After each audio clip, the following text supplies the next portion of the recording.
에스겔 37장. 네. 수요일에 이어서 마른 뼈들이 살아나는 기적 두 번째입니다.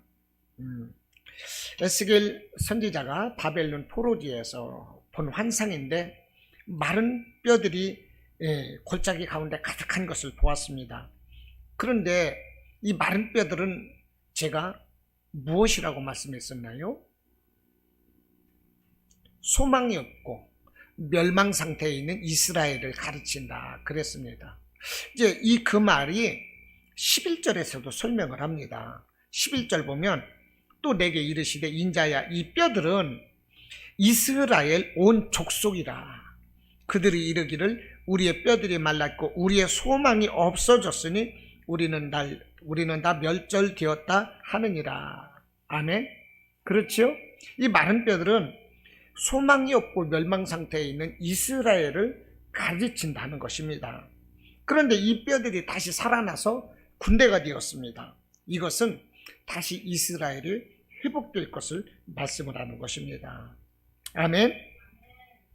또 이 마른 뼈들은 소망이 없이 마른 뼈다귀와 같이 살아가는 우리들의 실상이라는 거예요. 우리의 자화상입니다. 이 마른 뼈들은. 그런데 여러분, 우리가 정말 마른 뼈다귀와 같은 이런 모습이 우리의 모습이라면 이 마른 뼈다귀가 살아나야 합니다. 할렐루야.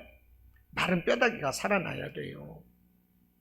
저기 어항 속에 그 수초가 있는데 그 가스를 속에 주입을 하면 물속에서 그 수초가 살더라고요.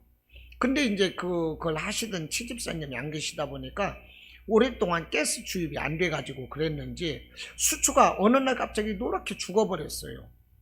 그래서 그것을 살리기 위해서 가스를 다시 막 주입하고 그랬는데요. 그러다 보니까 잘못해서 호수가 뻥 터지는 바람에 어항이 깨지는 줄 알았어요. 두세 번 제가 이제 그 작동이 잘못돼서 뻥뻥 터지고 그랬는데 호수만 터지고요. 지금은 이제 조금씩 미세하게 가스가 들어가게 해놓고 있거든요. 그러면서 그 안에 그 노랗게 말라 죽은 수초가 다시 살아나기를 바라고 있는 거예요. 어항 속에 그 수초가 노랗게 죽으니까 너무 보기가 싫어요. 흉해요. 그 수초가 살기를 지금 제가 간절히 바라고 그걸 키우고 있습니다.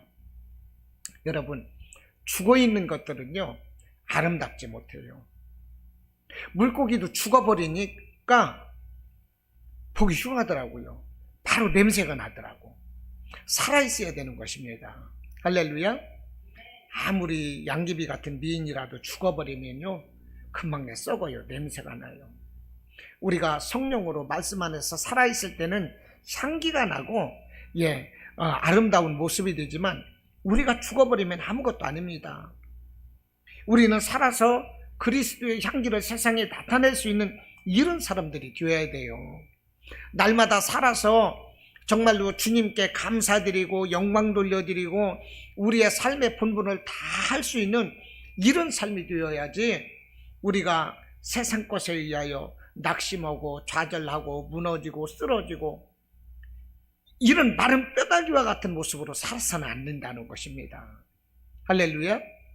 여러분들 일어서시기를 바랍니다.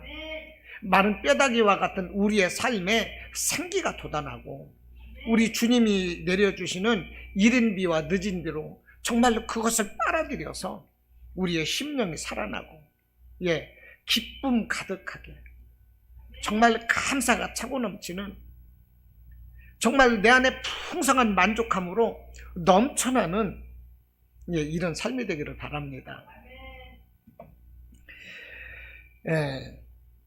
지금 하나님의 선지자 이 에스겔이 이 마른 뼈들이 살아나게 하고 있는데 어떻게 이 마른 뼈들이 살아나고 있는가 하는 것입니다. 이것은 하나님께서 권능으로 그 에스겔에게 임재하셨고 에스겔을 그 골짜기 가운데로 데리고 가셨다는 것입니다.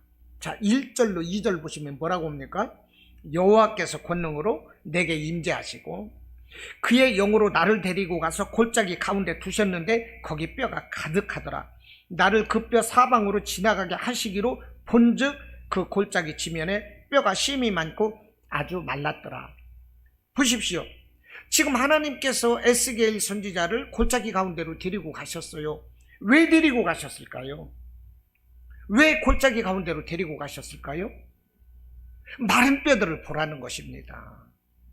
할렐루야.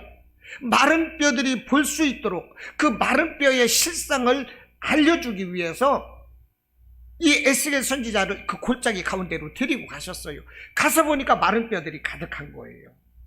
지면에 그 마른 뼈들이 심이 많고 아주 말랐더래요. 죽은 지가 오래된 그런 마른 뼈다귀들. 네, 이것은 이스라엘의 소망 없고 멸망 상태에 있는 이스라엘을 가르치는 것이고요. 예, 그 이스라엘이 다시 회복될 것을 비유적으로 말씀을 하기 위해서 이 마른 뼈다귀를 비유로 말씀을 하는 것입니다. 예, 이제 말씀을 그냥 들어보시면서 한번 살펴보자고요. 네. 자, 왜 이 하나님께서 에스겔 선지자를 이렇게 골짜기 가운데로 데리고 가셨느냐? 마른 뼈를 보여주시려고. 여러분, 우리도 보자는 거예요. 욥이 뭐라고 그랬습니까? 내가 주님을 귀로 듣기만 하였다가 내가 눈으로 직접 보나이다. 이런 고백을 마지막에 했지 않습니까? 우리가 보는 눈이 복된 거예요. 우리 예수님이 뭐라고 그랬어요? 보지 못하고 믿는 믿음이 복되도다 말씀을 하셨지만 너희 눈은 봄으로 복되도다 이 말씀도 하셨다니까요. 우리는 바라봐야 됩니다. 관심을 가지고 바라봐야 돼요. 살펴봐야 돼요. 내가 보고 싶은 것만 보지 말고 하나님이 내게 보게 하시는 것은 무엇일까? 에스겔을 데리고 골짜기 가운데로 데리고 가셔서 하나님께서 마른 뼈를 보여주셨어요. 아름다운 꽃을 보여주신 것도 아니고 금맥이 묻혀있는 금광을 보여주신 것도 아니고 하나님께서는 마른 뼈다귀를 보여주셨다는 거예요. 에스겔은 마른 뼈다귀를 보리라고는 상상도 못했어요. 그러나 마른 뼈를 보았습니다. 왜 마른 뼈를 보았습니까? 하나님이 마른 뼈를 보게 하시는 거예요. 마른 뼈를 보게 하심으로 말미암아 이것이 이스라엘의 영적 상태니라 이것을 깨우쳐 주시기 위해서 마른 뼈를 보여주시는 거예요. 네? 여기는 옛날에 오래된 기억을 제가 유추해서 대답 드리는데요. 이곳에는 옛날에 그 많은 전쟁이 있었고요. 많은 군대들의 이동이 있었던 그런 곳이랍니다. 그렇기 때문에 마른 뼈들이 있었을 것이다. 이렇게 적어 있는 것을 본 기억이 어렴풋이랍니다. 그래서 이 마른 뼈는 이스라엘의 이제 영적 실상을 이렇게 보여주고 있는 것인데 그 마른 뼈들이 예수 안에서 말씀 안에서 성령 안에서 다시 살아날 것이다. 회복될 것이다. 이것을 보여주고 있다는 거예요. 자, 에스겔이 이 마른 뼈를 보았습니다. 에스겔은 마른 뼈를 보리라고는 생각지도 못했어요. 구역질 나요. 보고 싶지 않은 거예요. 으시시하고 꿈에 나타날까 싶고 죽은 거 보려는 사람이 누가 있겠어요? 그러나 해골 무더기를 본 거야. 이와 같이 우리는 우리가 보고자 하는 것을 보는 것이 아니라 하나님께서 우리에게 보기를 원하는 것이 있다면 우리가 영안을 열고 바라봐야 된다는 것입니다. 하나님께서 내게 무엇을 바라보게 하시는가? 하나님께서는 꼭 필요한 것을 내가 바라보기를 원하시는 거예요. 왜냐하면 하나님은 사람을 통해서 일을 하시기 때문에 그 사람과 더불어 일하고자 하실 때 하나님은 그 사람으로 보게 하신다니까요. 그러므로 우리가 하나님 뜻에 따라서 사는 것이 무엇이겠습니까? 하나님 뜻이 원하는 것을 우리는 바라봐야 되는 거예요. 하나님의 눈으로 바라봐야 되는 거예요. 세상을 사랑하시는 하나님의 관점으로 바라봐야 되는 것입니다. 세상을 살리고 치료하고 회복시키고자 하는 하나님의 관점으로 우리가 바라보고 살피고 관찰해야 된다니까요. 할렐루야. 우리는 우리가 보고자 하는 것만 봐요. 내가 원하는 대로만 봐요. 원하는 대로만 생각하고 원하는 대로만 귀를 열고 있고 내가 원하는 것만 찾는다 이겁니다. 그렇기 때문에 문제인 거예요. 그래서 성숙한 사람, 주님 앞에 큰 믿음을 가진 사람, 이런 사람은 내 뜻을 내려놓고 내 뜻대로 마시고 아버지 뜻대로 되기를 원하지요. 아버지가 보게 하는 것을 보기 원하고 들으라는 것을 듣기를 원하고 그런 삶을 사는 거지요. 우리는 하나님이 원하시는 것을 늘 보고 듣고 우리의 주안점, 우리의 그 생각 시선을 하나님께 맞춰야 되는 것입니다. 천지만물을 지으신 우리 예수님도 친히 자상한 눈빛으로 환자들을 바라다 보시고, 예수님은 그러셨다니까요. 눈높이를 통해서 예수님은 가르쳐 주시고 병도 고쳐 주시고 복음을 전했다는 거예요. 병든 자들이 그들을 보시면서 민망히 여기셨던 주님이 나는 것입니다. 민망히 여기셨대요. 병든 자들이 누워있는 것을 보시고 불쌍한 마음으로 그들을 고치셨다는 거예요. 이것이 예수님에게도 이런 시선이 있었다는 거예요. 여러분, 우리의 영적 상태를 점검하시기를 바랍니다. 제가 그저께도 말씀드렸지만 자주 제가 까먹고 있는 것이 뭐냐면, 집 밖에 현관문을 열고 나가서 보면 마스크를 안 하고 나왔어요. 요즘 마스크 안 하면 안 되잖아요. 아이쿠, 나 마스크 안 하고 왔네? 그러고 다시 들어가서 마스크 하고 나온다니까요. 왜 내가 마스크 안 하고 온 것을 아는 것입니까? 나를 살폈기 때문에 아는 거거든요. 여러분, 나를 살펴야 되는 것입니다. 할렐루야. 나를 살펴야 돼요. 하나님이 주시는 영적인 안목으로 나를 살펴야 돼요. 나를 살피지 않으면 내가 정말 영적인 사람인지 세상적인 사람인지 분간하게 못하는 거예요. 술 주정뱅이가 자기가 술 취한지 모르고 어떻게 합니까? 자기가 옷을 벗었는지 무슨 실수를 하는지 술 주정뱅이는 모르잖아요. 우리가 영적인 안목이 이렇게 닫혀버리면 이런 술 주정뱅이와 같은 삶을 살게 된다 하는 것입니다. 여러분, 나의 가정을 우리 주님이 주시는 안목으로 바라봐야 돼요. 나의 교회를 우리 주님이 바라시는 그 안점으로 바라보아야 된다니까요. 우리 나라와 민족도 내가 정말로 작은 소시민의 한 사람으로서 정말 힘이 미약할지라도 내가 어떤 시선으로 이 나라를 바라보고 내가 어떻게 해야 될 것인가, 이런 거 하나하나가 모여서 나라와 민족이 달라진다는 것입니다. 우리 믿음의 사람들은 이런 생각을 가져야 된다는 거예요. 그래서 우리 주변에 보면 얼마나 병든 자들이 많고 가난한 자들이 많고 문제 가운데 신음하는 자들이 많고 어려운 자들이 얼마나 많습니까? 어려운 것은 내가 제일 어려운 것 같아요. 그런데 시선을 돌려서 넓게 바라보면 정말로 이 주변에는 마른 뼈다귀와 같은 이런 불쌍한 사람들이 정말로 많다는 거예요.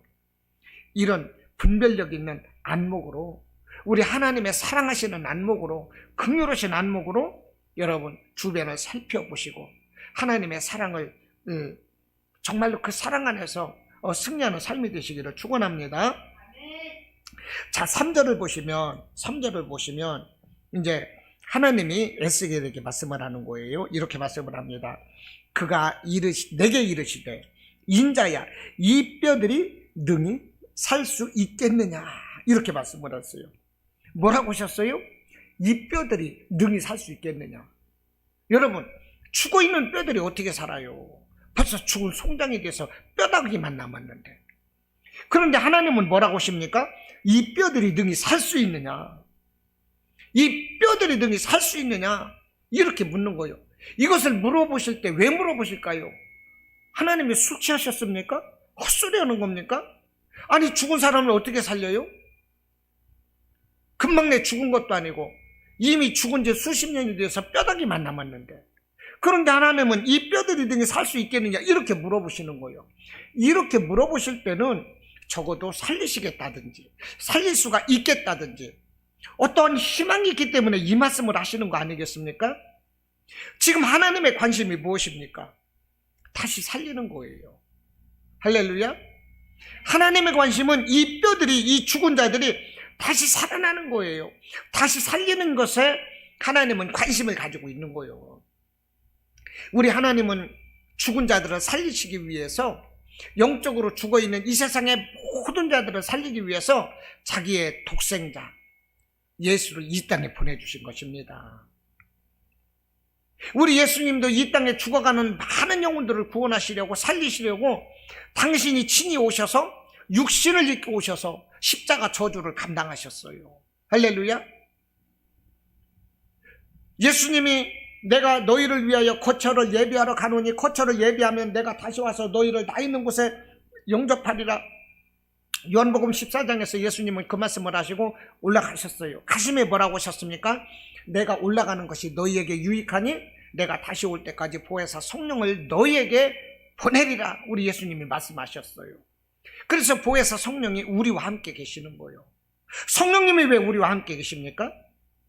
우리 주님이 가르치신 것을 기억나게 하고 생각나게 하고 우리 앞길을 인도하시고, 그분이 성령이신데 그 성령님이 궁극적으로 우리와 지금 함께 하시는 것은 우리를 살리시려고, 할렐루야, 죽어가는 이 세상을 살리려고, 예수님이 살리려고 이 땅에 오셨는데 가셨잖아요. 이제는 성령이 그 사역을 대신하시는 거예요. 성령께서 죽어가는 이 모든 존재들을 살리시는 것입니다. 하나님의 관심, 예수님의 관심, 성령의 관심은 오직 살리는 데 있다는 거예요. 할렐루야. 살리는 일에 관심을 두고 있다니까요. 여러분, 나의 영적 상태가 죽었습니까? 살았습니까? 살아나시기를 바랍니다. 나의 영적 상태가 마른 뼈다귀와 같습니까? 그러면 다시 뼈들이 다시 맞아들어야 되고 가죽이 입히고 살이 입히고 생기가 돌아서 다시 일어서는 군대와 같은 사람이 되어야 되는 것입니다. 아멘. 여러분, 우리의 가정을 살려야 돼요. 우리의 가정을 살려야 하는 것입니다. 우리의 교회도 살려야 돼요. 우리의 가정, 우리 교회, 내가 있는 공동체, 이 코로나로부터 고난을 겪고 있는 이 나라와 이 민족을 내가 살려야 된다니까요. 우리의 관심사는 살리는 것에 있어야 한다는 것입니다. 할렐루야.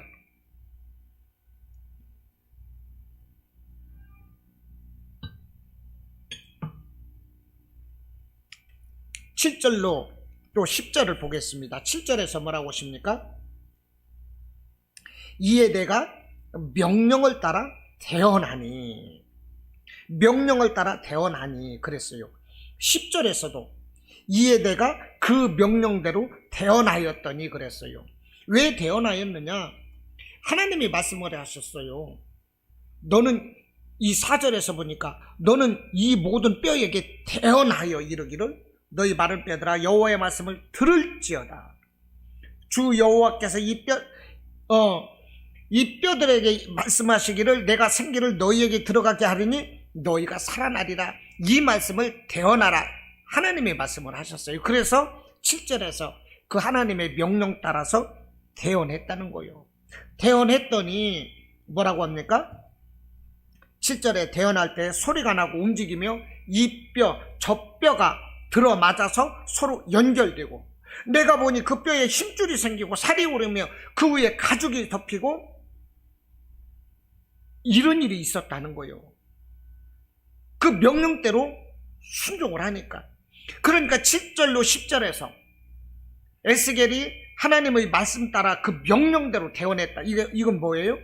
순종했다는 것입니다. 순종했다. 할렐루야. 여러분, 순종이 제사보다 낫다고 그러잖아요. 제사는 하나의 형식일 뿐이에요. 그런데 순종은 마음에서 우러나는 하나님께 드리는 가장 값진 제사다는 거예요. 순종. 여러분, 지금 마른 뼈다귀라고 그랬어요. 마른 뼈다귀가 어떻게 살아나요? 살 수 없어요. 그런데 하나님은 말씀을 하는 거예요. 이 뼈들이 능히 살 수 있겠느냐? 의미심장한 말씀을 하시더니 이 뼈들에게 대언하라는 거예요. 다시 살아나라. 생기야 들어가라. 이렇게 대언을 하라. 이렇게 말씀을 하는 거예요. 그런데 아무리 하나님의 말씀이라도 마른 뼈다귀에게 어떻게 말을 할 수가 있는 것입니까? 마른 뼈들에게, 이미 죽어서 송장이 되어서 마른 뼈들이 되었는데, 야 뼈들아 다시 살아나라. 어떻게 그런 말을 해요? 남들이 보기에 남 부끄럽지. 저 사람 잘못됐나? 왜 헛소리하지? 혼잣말을 하나? 그러지 않겠습니까? 그런데 하나님이 말씀하라니까 그 말씀을 했어요. 이것이 바로 순종이라는 것입니다. 순종은 내 뜻, 내 의지, 내 자아 모든 것을 내려놓는 거예요. 그냥 하나님이 하라고 하면 그냥 하면 돼요. 이게 순종이라는 것입니다. 이렇게 순종을 할 때에 이뼈 저뼈가 들어맞고 그러면서 살이 붙고 가죽이 덮이고, 그러면서 나중에 생기가 들어갈 때 그들이 일어서는데 큰 군대가 되더라는 거예요. 이것이 순종의 능력이라는 것입니다. 할렐루야. 아브라함이 75세에 하나님으로부터 부르심을 받았어요. 이미 늙었어요. 그 부인은 65세인데 생리도 끊어졌어요. 자녀를 낳을 수가 없어요. 그런데 모든 민족의 별과 같이, 너의 자녀들이 별과 같이 달과 같이 창대하게 많아지고, 너는 모든 민족의 조상이 되리라.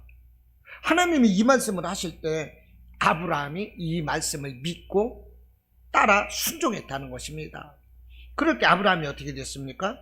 아브라함에게 청춘의 역사가 나타난 거예요. 청춘의 역사가. 그 아브라함의 아내 사라 할멈에게도 청춘의 역사가 일어났어요. 그래서 할망과 할아버지가 어떻게 하다 보니까 자녀가 생겼어요. 그 이삭이요. 100세, 90세 먹은 부인네들이, 그 노인네들이. 이게 뭡니까?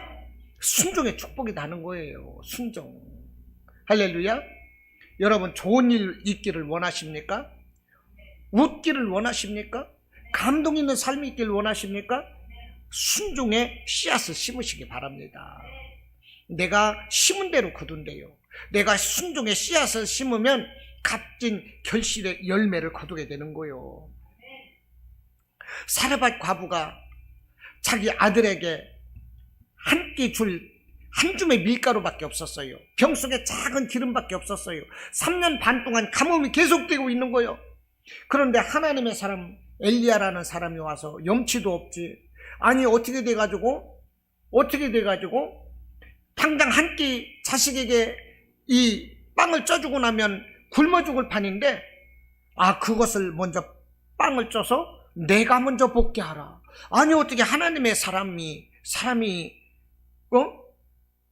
남을 배려도 못하고 말이야, 내 어린 자녀에게 주고 나는 먹지도 못하고 함께 굶어 죽을 판인데 그것을 자기에게 먼저 먹게 하라고 말할 수가 있어요?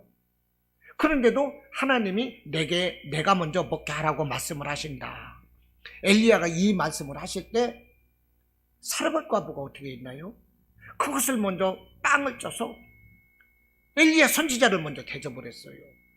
그랬더니 그 반죽그릇에 밀가루가 가득가득 넘치고 병 속에 기름이 가득가득 담기고 3년 반 동안 풍성한 먹거리를 가지고 이렇게 복을 받았다는 거예요. 할렐루야. 이것이 바로 순종하는 자에게 따르는 축복인 거예요. 이렇게 순종하면서 엘리야 선지자와 관계를 터놓고 사는 거예요. 그런데 나중에 보십시오. 그 아들이 또 죽잖아요. 그 아들을 누가 살렸어요? 엘리야 선지자가 살려준 거예요.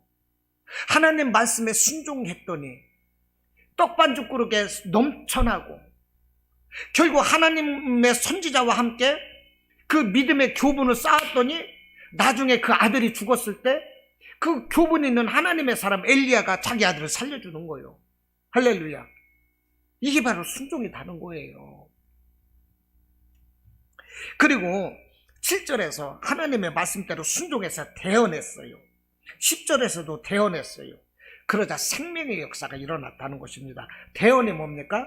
하나님의 말씀을 전했다는 거예요. 할렐루야. 하나님의 말씀을 전했어요. 여러분, 말씀 안에 생명의 역사가 일어나는 거예요. 4절 보실래요?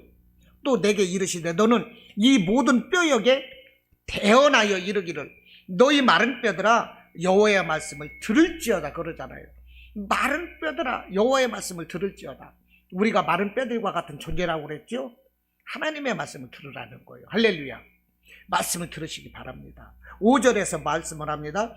주 여호와께서 이 뼈들에게 이같이 말씀을 하시기를 내가 생기를 너희에게 들어가게 하리니 너희가 어떻게 해요? 살아나리라. 할렐루야. 우리가 말씀을 들으면 우리가 살아나는 것입니다. 말씀 듣지 못하니까 마른 뼈다귀와 같이 매일 그러고 사는 거예요. 내가 힘이 없고 낙심되고 갈팡질팡 마음을 정하지 못하고 어떻게 할까, 이렇게 할까 저렇게 될까 고민하고. 그러나 하나님의 말씀이 내 안에 있으면 강하고 담대한 거예요. 어떤 환경 가운데서도 죽음의 위기 앞에서도 담대할 수가 있는 것입니다. 할렐루야. 어떤 대적이 나를 가로막고 있다 할지라도 전혀 쫄거나 움츠러들 필요가 없어요. 하나님의 말씀이 있기 때문에. 말씀이 능력이요, 말씀인 곧 하나님이신 것입니다. 할렐루야. 말씀을 내 안에 담으시기를 바랍니다. 내 입술에서 늘 하나님의 말씀이 선포될 수 있도록 하시기를 바랍니다. 내 입술에서 하나님의 말씀이 늘 읊조려질 수 있기를 바랍니다. 늘 성경을 읽으세요. 말씀을 가까이 하세요. 그러면 내가 살아나는 것입니다. 내 안에서 생명의 역사가 일어나는 거예요. 내가 말씀과 가까이 할 때 내 가정이 살아요. 내 삶이 회복되고 변화된다니까요. 내가 말씀 안에 있으면 기적의 삶을 내가 살아갈 수가 있는 거예요. 할렐루야. 말씀만 있으면. 여러분, 그래서 이 말씀을 대언할 때 어떻게 됐습니까? 뼈마다 소리가 나고 이 뼈 저 뼈가 들여맞아서 서로가 연결되었어요. 뼈에 힘줄이 돋고 살이 오르고 가죽이 올랐어요. 말씀을 대언할 때 생기가 들어가니까 살아나서 움직이는 군대가 되었어요. 하나님의 말씀을 여러분들 늘 함께 하시기를 축원합니다.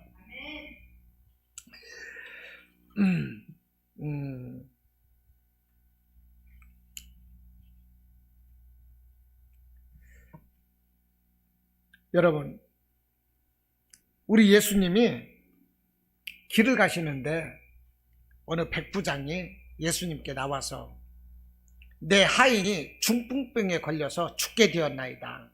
내 하인을 고쳐주세요. 이렇게 이 백부장이 이제 예수님께 간청을 했는데 예수님이 그래 가자, 내가 가서 고쳐주리라, 이렇게 말씀을 하셨습니다. 이때 백부장이 뭐라고 하셨습니까? 내 집에 오시는 것을, 선생님이 내 집에 오시는 것을 나는 감당을 할 수가 없습니다. 그냥 말씀만 하옵소서. 그냥 말씀만 해주세요. 낫다 말씀만 해주세요. 그러면 내 하인이 낫겠나이다. 마태복음 8장에서 백부장이 이렇게 기록을 말하고 있다니까요. 아, 선생님 내 집에 오시는 걸 저는 감당할 수가 없습니다. 그냥 선생님이 나아라 이렇게 말씀만 해주시면 내 하인은 낫는 줄 내가 알겠나이다. 그러니까 예수님이 깜짝 놀라신 거예요. 와, 이스라엘에서 이만한 믿음을 나는 여지까지 보질 못했다.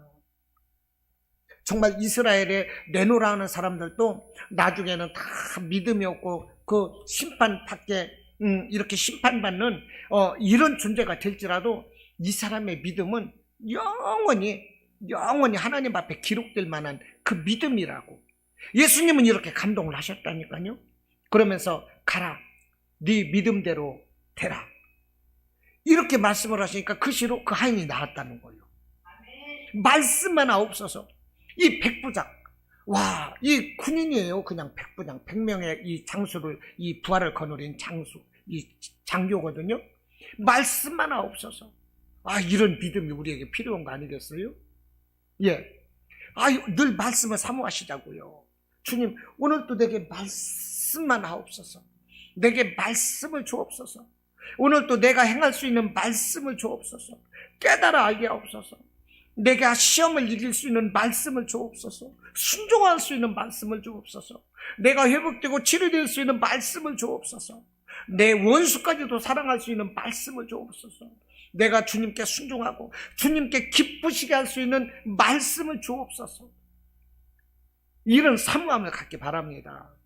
할렐루야. 요한복음 2장에서 예수님이 처음 기적을 일으킨 것이 가나의 혼인잔치에서 물이 포도주가 된 것이었습니다. 그런데 그 어머니가 잔치집에서 물이 떨어진 것을 알고, 그 집에는 이제 예수님도 함께 계셨는데 예수님께 나와서 어머나 세상에, 술이 떨어졌는데 이를 어째, 포도주가 떨어졌는데 이를 어째, 어떻게 하면 좋아? 이것 좀 어떻게 안 될까? 이제 예수한테 기대를 하고 얘기를 하는 거예요. 그러니까 여자요, 아직 내 때가 아닙니다. 왜 내게 그런 말씀을 하십니까? 예수는 그 어머니에게 그렇게 얘기를 하는 거예요. 그런데 그 어머니가 뭐라고 합니까? 그 하인들에게, 너희들에게 무슨 말씀을 하시든지 너희들은 그대로 하라. 하인들에게 그랬다니까요. 너희에게 무슨 말씀을 하시든지, 예수가 너희에게 무슨 말씀을 하시든지 너희는 그대로 하라. 그래서 그 하인들이 있는데 예수님께서 물을 떠다가 그 항아리에 부으라는 거예요. 포도주 항아리에다가 물을 떠다 부으라는 거예요. 포도주 항아리가 아니라 그 손 씻는 물두멍이 있거든요.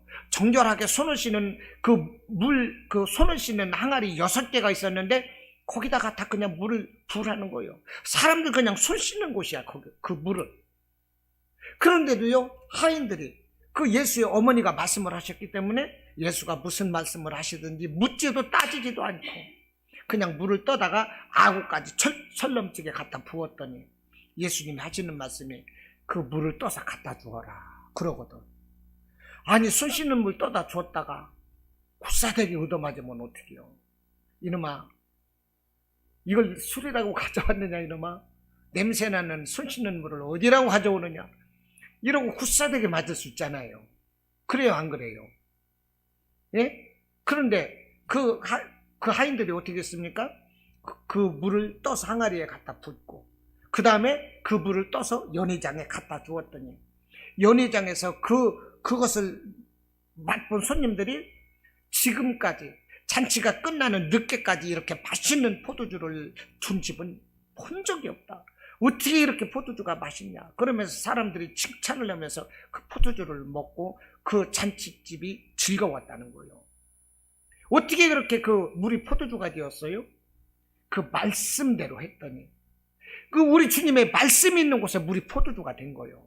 할렐루야.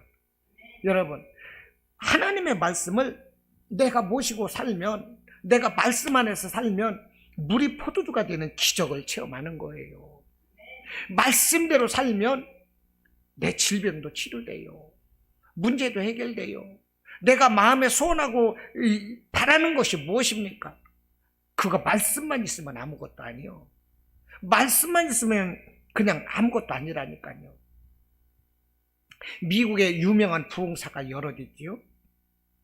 그 중에 한 사람은 D.L. 무디입니다.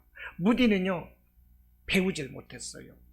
그래서 무디가 설교한 설교 본문은요, 다른 사람이 읽지를 못한대요. 개미가 이거 어디로 겨가는 그림인지 뭔지 알 수가 없는 거예요. 문맥도 안 맞고. 그런데 미국을 뒤집어 엎은 사람이 D.L. 무디다는 거예요. 그런데 무디가 뭐라고 한지 아십니까? 말씀 충만이 성령 충만이다, 이렇게 말씀을 했다니까요. 말씀 충만이 성령 충만이래요. 이 말씀이 어디서 나온 줄 아십니까, 집사님? 집사님이 주신 책 속에 있더라고요. D.L. 무디가 그 말씀을 하셨대요. 말씀 충만이 성령 충만이라고. 성령 충만한 D.L. 무디, 어딜 가든지 그 집회가 완전히 뒤집히고 사람들의 모든 인격을 개조시켰던 이 D.L. 무디, 그 능력이 어디 있었느냐? 말씀에 있었다는 것입니다. 말씀. 할렐루야. 말씀의 사람이 되길 바라요. 우리가 병 고치는 걸 신유라고 그럽니다. 신유는 왜 일어나느냐? 하나님의 말씀을 믿고 기도할 때 일어나는 거예요. 믿을 때 치료가 되는 것입니다. 모든 은사는 말씀에서 비롯되는 것이고요, 고치고 이런 이 치료의 회복도 말씀이 있을 때 일어나는 거예요. 말씀이 있을 때 그런 역사가 동반된다는 거예요. 여러분, 말씀 안에서 살아가시기를 바랍니다. 그리고 마지막으로 이 능력 있는 말씀이 필요한데, 이 능력 있는 말씀은 성령이 함께 하실 때 가능하다는 거예요. 성령이 함께 하실 때. 8절을 보면요, 내가 또 보니 그 뼈에 힘줄이 생기고 살이 오르며 그 위에 가죽이 덮이나 그 속에 생기는 없다라 그랬어요. 이 생기가 뭐냐면 생각일 수도 있는데요, 성령인 것입니다. 그런데 보십시오. 8절에 보니까 힘줄이도 생기고 살도 오르고 가죽도 덮였어요. 뼈마디는 이미 다 완성이 되어 있고, 근데 생기는 없대요. 이것이 무엇입니까? 성령 없는 자의 삶인 거예요. 겉만 번지르하고 속은 빈 강정과 같은 사람. 예, 돈 없으면 집에 가서 빈대떡이나 부쳐 먹지. 이 노래 있잖아요. 겉모습은 멀쩡한 신사인데 돈 한 푼 없어. 예, 빈털털인 거지요. 예, 그것처럼 우리가 아무리 화려해도 겉모습이 멀쩡하게 보이고 근사하게 보여도 우리가 성령이 없다면 발짱꽝이 나는 거예요. 우리가 겉모습은 믿음 있는 것 같고 대단한 것 같을지라도 성령에서 받쳐주지 않으면 우리는 무늬만 신앙인이 된다는 것입니다. 여러분, 무늬만 신앙인이 되고 싶습니까? 알 속 있는 신앙인이 되고 싶습니까? 알 속 있는 신앙인이 되어야 되잖아요. 할렐루야. 불같은 성령이 막 내 안에서 막 불같이 일어나고 날마다 그냥 막 그 기쁨 감사가를 억제할 수 없어서 찬송이 막 흘러나오고, 응? 생각만 해도 우리 주님 안에서 기쁘고 감사하고, 내가 어떻게 하면 우리 주님께 순종하고 어떻게 하면 우리 주님을 기쁘게 할 수 있을까? 내가 어떻게 하면 우리 교회에 순종을 할 수 있을까? 헌신할 수 있을까? 내가 기쁘고 성령이 충만하면 그 생각밖에 안 드는 거예요. 9절을 보십시오. 9절을 보면 또 내게 이르시되 인자야 너는 생기를 향하여 대언하라. 생기에게 대언하여 이르기를 주 여호와께서 이같이 말씀하시기를 생기야 사방에서부터 와서 이 죽음을 당한 자에게 붙어서 살아나게 하라 하셨다 하라 그랬어요. 그러니까 뼈도 완성이 되고 살도 붙고 근육도 붙고 다 있는데 생기가 없으니까 어떻게 돼요? 9절에서 이 죽음을 당한 자에게 붙어서 살아나게 하라 그러잖아요. 아무리 겉모습이 완성이 된 것 같아도 생기가 없으면, 성령이 없으면 그는 죽은 사람과 같다니까요. 그런데 뭐라고 합니까? 생기에게 대언해서 죽음을 당한 자에게 붙어서 살아나게 하라 이렇게 말하라잖아요. 성령이 있을 때 비로소 내가 살아나는 것입니다. 할렐루야. 성령이 있을 때 살아있는 이런 능력 있는 신앙인이 된다니까요. 10절도 말씀을 합니다. 이에 내가 그 명령대로 대언하였더니 생기가 그들에게 들어가매 그들이 곧 살아나서 일어나 서는데 극히 큰 군대더라. 비로소 생기가 성령께서 들어가니까, 성령의 충만함을 받으니까 살아나서 큰 군대가 되었대요. 여러분, 우리가 살아나서 큰 군대와 같이 힘있고 능력 있는 삶을 살려면 성령을 받아야 돼요. 할렐루야. 성령을 인격으로 모셔드려야 되는 거예요. 그 성령을 내가 인정하고 환영하고 모셔드려야 되는 것입니다. 나의 주인으로, 나의 왕으로, 나의 한 몸으로 성령을 모셔드리기를 바라요. 그래서 무엇을 하든지 성령님 이렇게 할까요? 저렇게 할까요? 다윗이 기도했던 것처럼 오늘은 전쟁을 나갈까요? 말까요? 우리가 갈까요? 저들이 오게 할까요? 다윗은 늘 기도했거든요. 성령께 이렇게 늘 물어봐야 돼요. 성령을 의지해야 돼요. 성령이 앞서서 나가게 해야 돼요. 그러면 성령께서 나의 힘이 되고 능이 되고 생명이 되시고, 할렐루야, 이런 은혜가 있으시기를 바랍니다. 우리가 성령의 사람이 될 때 우리는 살아 움직이는 능동적인 사람이 된다는 거예요. 5절 말씀 다시 한번 보면 내가 생기를 너희에게 들어가게 하리니 너희가 살아나리라. 할렐루야. 내가 성령을 너희에게 주리니 너희가 살아나리라. 이 말씀을 하시는 거예요. 아멘이죠? 아멘. 내가 성령을 너희에게 주리니 너희가 살아나리라. 이 말씀을 하시는 것입니다. 말씀을 정리하겠습니다. 하나님은 일하실 때 언제나 사람을 통해서 하나님 당신의 기이한 일을 나타내십니다. 오늘 본문에서도 하나님께서는 당신의 사람 에스겔을 통해서 해골 골짜기에서 그 마른 뼈들이 살아나는 생명의 기적을 일으키고 있다는 거예요. 어떻게 에스겔 선지자가 이 마른 뼈들이 살아나는 이 기적을 발휘할 수가 있었을까요? 이것은 하나님 말씀에 순종했기 때문입니다. 보았기 때문입니다. 하나님이 보여주시는 그것을 보았고 그 말씀대로 순종했고 하나님의 말씀을 선포했고 그리고 성령을 의지했더니 어떻게 됐어요? 그 마른 뼈들이 다시 살아나서 큰 군대가 되는 기적이 나타났다는 거예요. 이 시대에 에스겔과 같이 귀하게 쓰임받는 저와 여러분의 삶이 되길 바랍니다. 우리의 가정도 이렇게 다시 살아나는 그런 가정 되길 바라요. 우리의 교회도 마른 뼈다귀들이 다시 살아나서 숨쉬고 활동하는 군대와 같이 일어나는 이런 교회가 되어야 되겠고 우리 대한민국이 이런 모습이 되어야 됩니다. 할렐루야. 그래서 다시 한번 잃어버린 이 기독교의 위상 이것을 다시 한번 회복하는 대한민국이 되어야 되겠고 저와 여러분의 삶이 이 성령 안에서 날마다 기쁨과 감사가 넘쳐나는 은혜로운 삶이 되시기를 주님의 이름으로 축원합니다. 아멘.